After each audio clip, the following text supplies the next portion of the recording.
It is Sunday, and as you can see, it is the day of the wedding. Everyone is ready for the festivities to begin. Unfortunately, Petruchio has not arrived.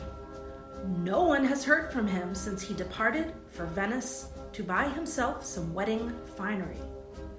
In a moment, the dancing will begin.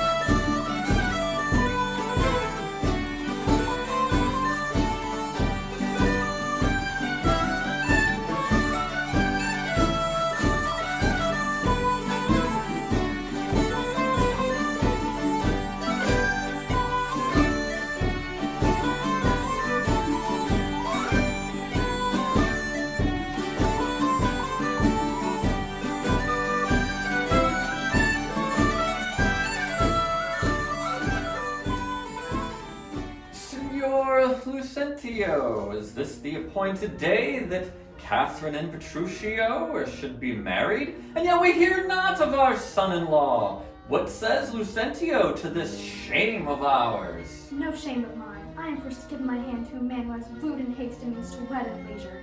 I told you he was a fool. He chooses the day of marriage, makes friends, invites them, and never means to wed where he hath wooed. Now the Lord points at poor Catherine and say, Lo, there is mad Petruchio's wife, if she would please him to come and marry her.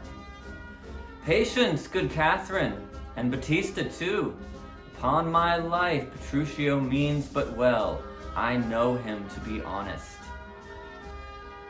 With that I have never seen him. Go, girl! I cannot blame thee for weeping, for such an injury would vex a very saint, much more a shrew of thy impatient humor. Master, news, old news, and such news you've never heard of. Is it new and old too? How may that be? Why, is it not news to hear Petruchio's coming? Is he come? Why, no, sir. What then? He is coming. When will he be here? When he stands where I am and sees you there. But say, what is thine old news? Why, Petruchio is coming in a new hat, an old jerkin, a pair of old breeches thrice turned, a pair of boots, one buckled, one laced, and an old rusty sword, and riding an old hipped horse. I am glad, however he comes.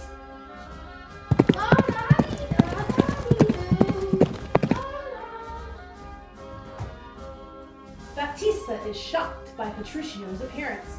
He tries to dissuade Petruchio from wearing this attire in the wedding.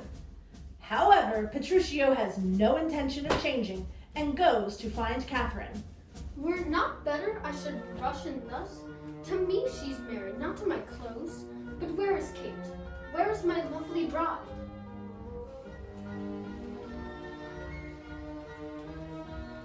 Petruchio finally finds Catherine, where she has been crying in the corner, and brings her forth for their wedding.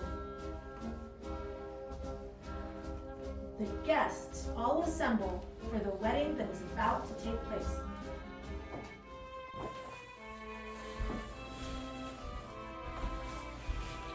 Gentlemen and friends, I thank you for your pains. I know you think to dine with me today, and you have prepared a banquet of wedding cheer.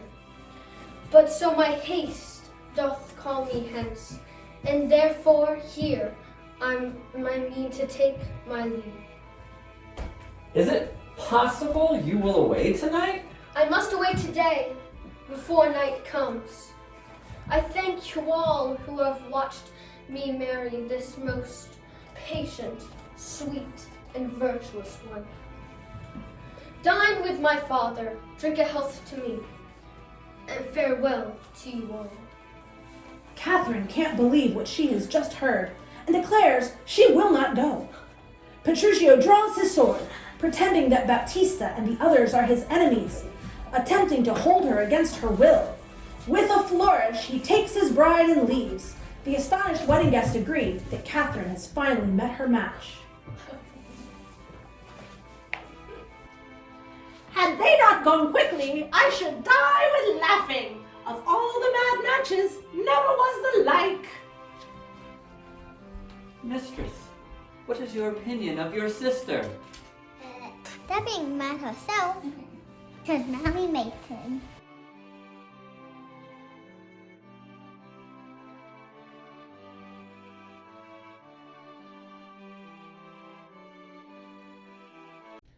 Petruchio and Catherine finally arrive at Petruchio's home after a long and tiring journey.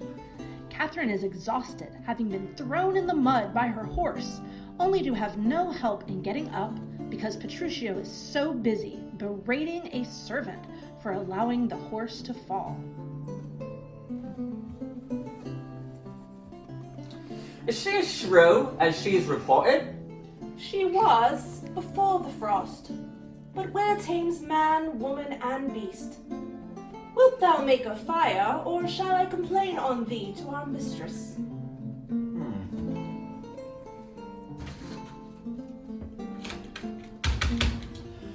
Fire's ready. Are my master and his wife coming? Yes, yes, make all things ready and all things neat.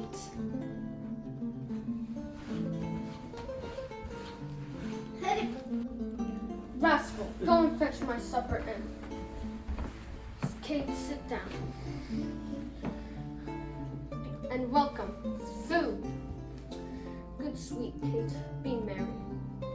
Some water here. You villain, you let it fall. Patience, I pray you. 'Twas not done willingly. A flap-eared fool. Come, Kate, sit down. I know you wish to eat. What's this? Mutton? Aye. Who brought it? Aye. 'Tis burnt, and so is all the meat. How durst you, villain, bring it thus to me? There. You take it away. Plates, cups, and all. You headless jolt head, I'll deal with you later. I pray you, husband, be not so disquiet. The meat was well enough. I tell thee, Kate, 'twas burnt and dried away, and I forbid you to eat it.